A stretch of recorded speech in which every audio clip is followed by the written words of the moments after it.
A captivating story that will take you back to the summers of your childhood, those steamy hot days spent swimming, camping and long hours exploring without the supervision of parents. Those days where you made the adventure, and then came home exhausted but ready to do it all again the next day. Without wasting any more time, let's move on to a detailed explanation of the movie. At the beginning of the film, a grown-up Gordy LaChance learns of the murder of his childhood friend Chris when reading a newspaper.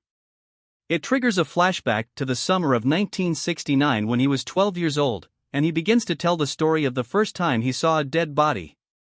Gordy lived in a small town called Castle Rock, Oregon.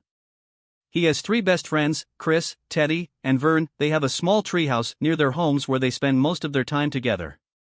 One day Vern comes running to the treehouse in a panic, and asks excitedly if any of his friends want to see a dead body.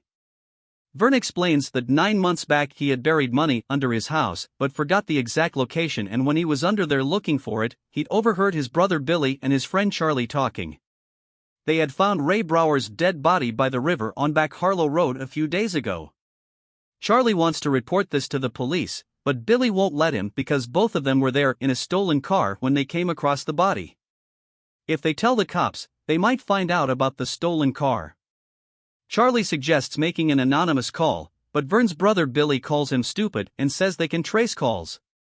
Gordy and his friends decide they will go and find Ray Brower's body themselves.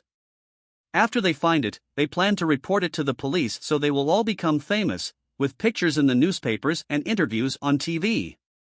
They think they might even get a medal. The next day, Gordy is preparing to go to Back Harlow Road, and we learn that 4 months before, his brother Dennis had died in a road accident. Because of this, his parents are deep in grief after losing a child, and they barely give any attention to Gordy at all. When Gordy's father finds him with a hat his brother had given him, he asks why Gordy can't have good friends like Dennis had. When Gordy says his friends are okay, his dad says no they're not. Chris is a thief who stole milk money from the school. After leaving the house, Gordy first meets Chris. Chris asks if he wants to see something and shows him his father's pistol. Gordy is excited and asks if he brought shells for it. Chris says yes, but that the gun is not loaded. They go and meet the others and start heading toward Back Harlow Road. To reach it, they will have to follow the railway track continuously for 30 miles. After walking for a while, Teddy feels hungry, but none of them have brought anything to eat. They all take pennies out of their pockets, which add up to a total of $2.37. They decide they'll take a detour and spend it on food at a store near the junkyard. But before they get there, they hear an oncoming train and Teddy jumps on the tracks to play train dodge. Teddy is acting crazy and Chris has to pull him to safety at the last moment. After some excitement at the junkyard, they come to a river with only one way across. Teddy insists on crossing over the long railway bridge because they'd lose too much time going around. As they are crossing, Gordy, who is at the back, suddenly yells out "train," and they all run.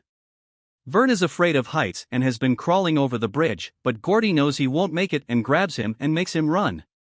With Chris and Teddy safe on the other side, they watch in horror as the train closes in on Gordy and Vern. They jump off the bridge at the last second. With relief, Chris and Teddy find them safe on the other side. After a long, exciting day, they set camp for the night and light a campfire and start eating. Meanwhile, we learn that Billy and Charlie both told fellow gang members about the body. It doesn't stay secret for long, and their gang leader Ace decides they will go and find it. He knows the police will never find Ray Brower on their own, so they decide to get there first and tell the police about the body so they can take the glory. After eating, Chris asks Gordy to tell a story.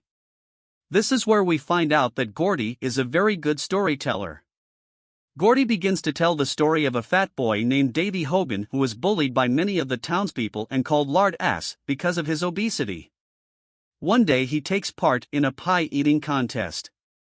Not to win, but to get revenge on them with the greatest revenge idea a kid ever had. Before it begins, he drinks a bottle of castor oil and swallows a raw egg. The contest begins and he is far ahead of the others by the time he finishes his fifth pie. Suddenly his stomach begins to make terrible rumbling noises. He stands up swaying and then suddenly he throws up on the competitor next to him, This sets in motion a chain reaction and sees all the competitors throwing up on each other, and soon spreads to the horrified audience of townspeople who also begin throwing up all over each other. Lardass Hogan sits quietly with a smile on his face, enjoying his revenge immensely. His revenge on the townspeople is complete. All the boys love the story, but Teddy doesn't like the ending. He suggests a new ending where Lardass returns home and shoots his father, before running away and joining the Texas Rangers. Gordy mumbles, "I don't think so," and the conversation ends. They put the radio on for some music and bed down for the night. After everyone falls asleep, Gordy and Chris start talking. Chris explains that he doesn't like his family because of their bad reputation. He becomes emotional as he explains that he only stole money from the school to buy milk and he later returned all the money to his teacher. However, the teacher did not return the money, and because of that he was suspended. While Gordy, Chris, Vern and Teddy are traveling in search of Ray Brower's body, it becomes clear that Ace and his gang are also coming and will probably arrive around the same time.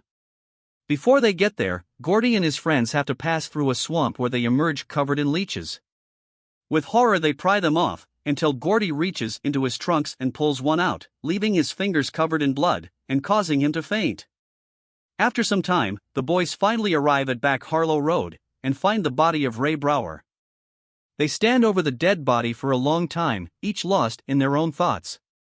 Finally, Chris says they should build a stretcher to take the body out. Looking at the dead kid has triggered Gordy to remember his brother's death, and grief washes over him. Chris comforts him and eventually calms him down. Not long after, Ace and his gang arrive. They argue with the kids and threaten them with a beating, adamant they will be taking the body to the police. Chris gets angry and starts insulting Ace. Ace gets angry and takes out his knife and starts threatening them with it. Vern and Teddy run away, but Chris tells Ace he'll have to kill him first. Ace says no problem and starts to attack when Gordy fires a shot from Chris's gun into the air. He then points the gun at Ace. Ace tells him to give him the gun. Gordy refuses. When Ace asks sarcastically what he's going to do, kill all of us? He says, "No Ace, just you." Ace and his friends give up and leave. Humbled by what they have seen, Gordy and the rest decide not to take credit for locating the body. Instead, when they get back, they make an anonymous call and tell the police where to find the body. Years later, grown-up Gordy explains that he hasn't seen Teddy and Vern since high school, but that he and Chris enrolled in college courses together and that after graduating, Chris became a lawyer. Reading the news, he found out that Chris had intervened in an argument between two strangers in a queue at a fast food restaurant and had been stabbed in the throat. He'd been killed instantly.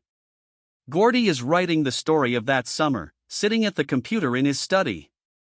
In his last words about Chris, Gordy types on the screen, "Although I haven't seen him in more than 10 years, I know I'll miss him forever." In the final scene, he runs outside and horses around with his children who have been waiting patiently for him to finish.